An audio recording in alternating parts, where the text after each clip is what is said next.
Hello mga idol. Ito na. Kagod na ko mga idol, diba?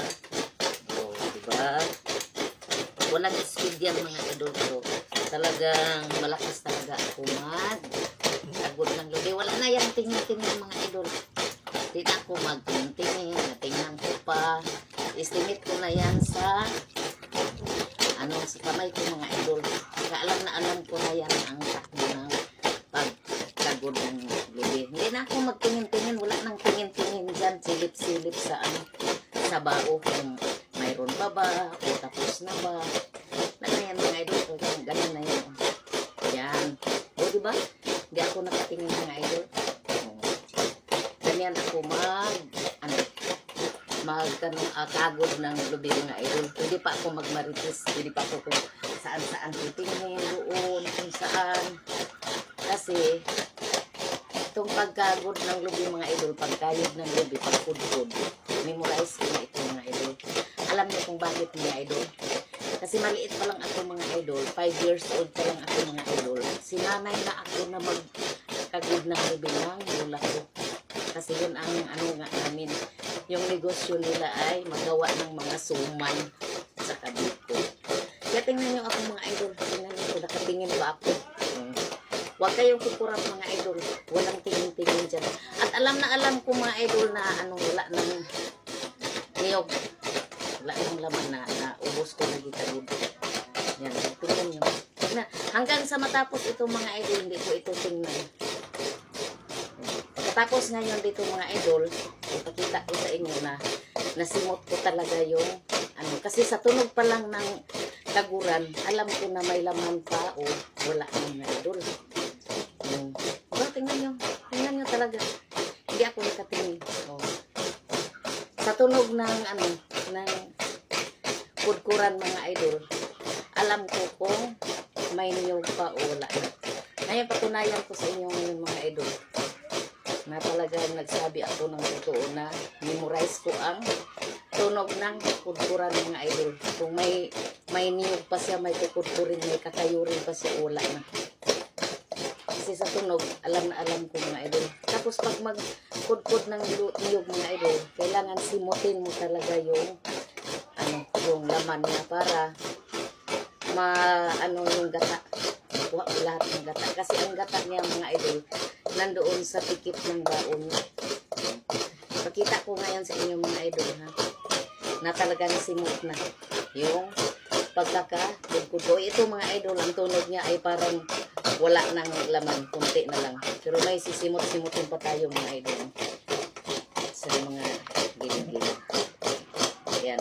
Tapos nga ipakita ko sa inyo mga idol ha. Walang tinginan. Hanggang sa magsalang na naman ang ako ng isa pang niyog mga idol. Yun na ang sinasabi ko sa inyo mga idol.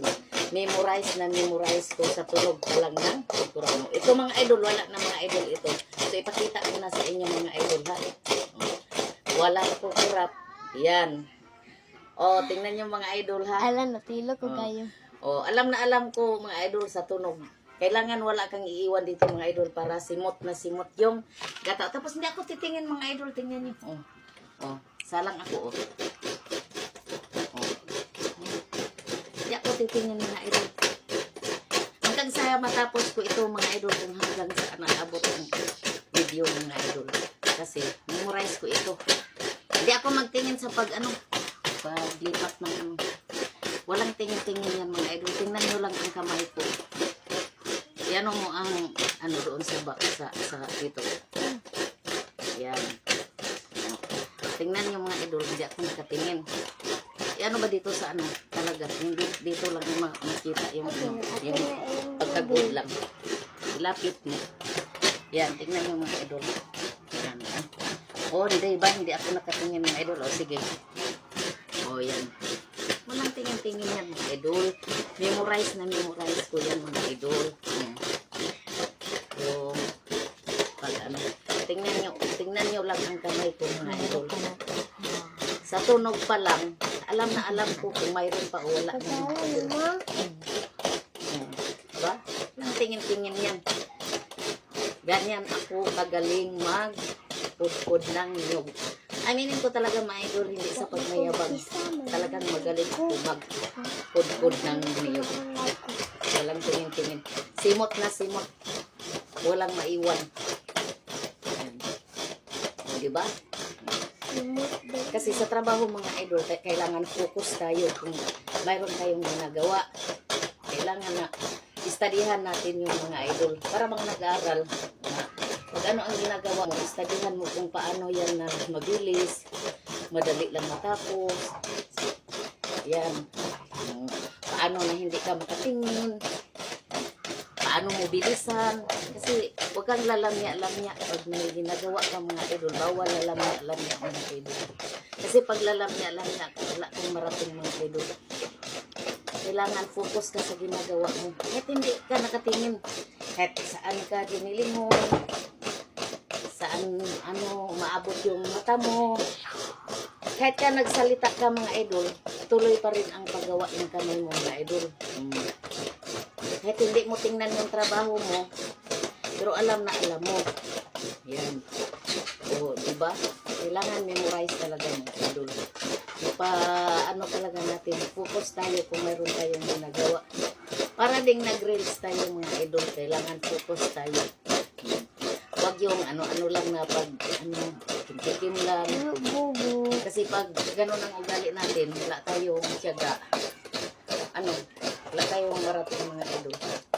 Hindi tayo bagay sa trabaho na ito sa pag-reels. Pag tatamad-tamad tayo mga idol. Pag magpadala tayo ng natin, yung bago. So ito mga idol, tapos na rin ito mga idol. Kasi sa tunog pa lang niya, alam ko na wala na itong laman na hinog.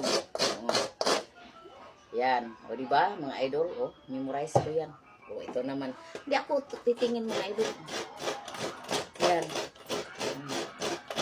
O, diba mabilis pa nga. O, tingnan nyo mga idol. O, hindi ako nakatingin diba? Mabilis pa mga idol. O, may ganong-ganon pa mga idol. O, hindi yan. Yan. Bilisan ko mga idol para madali ako makagawa ng dito.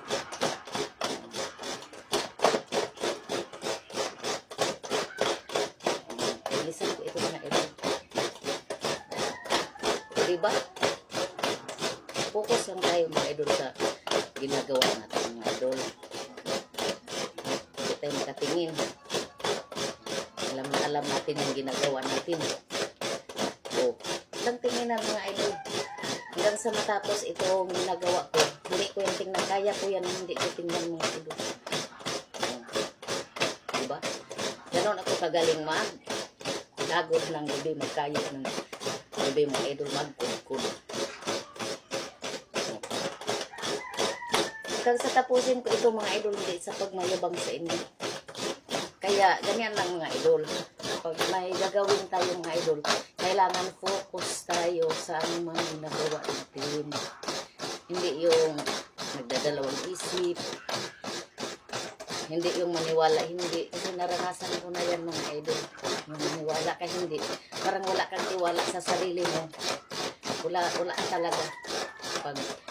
Kahit pa ano pang gawin mo mga idol, pag wala kang tiwala sa sarili mo, talagang wala ka. Kasi manghina ka eh. Kasi parang nagtatanong pa yung isip mo kung sa sarili mo kung kaya mo ang ginagawa mo. Kailangan na natin sa sarili natin mga idol na nakaya ng iba. Bakit hindi natin makaya, di ba? Kakayanin natin mga idol. Kasi nakaya man ng iba. Tapos tayo pa kaya, hindi natin makaya. Katulad nitong ginagawa ko mga idol. Alam ko mga idol na kaya rin ninyo itong gawin. Hindi tingnan. Focus lang sa ginagawa. Diba? Walang tingin-tingin. Di na mag-aksaya ng oras. Para tingnan pa yung bagay na alam mo naman. Kailangan positibo tayo mga idol. Positibo sa bawat ginagawa natin mga idol. Positibo tayo. Ang tunog niya mga idol ay parang nasimot ko na naman ang laman niya. So, hanggang dito lang. Yun lang ang i-share ko sa inyo ngayong hapon mga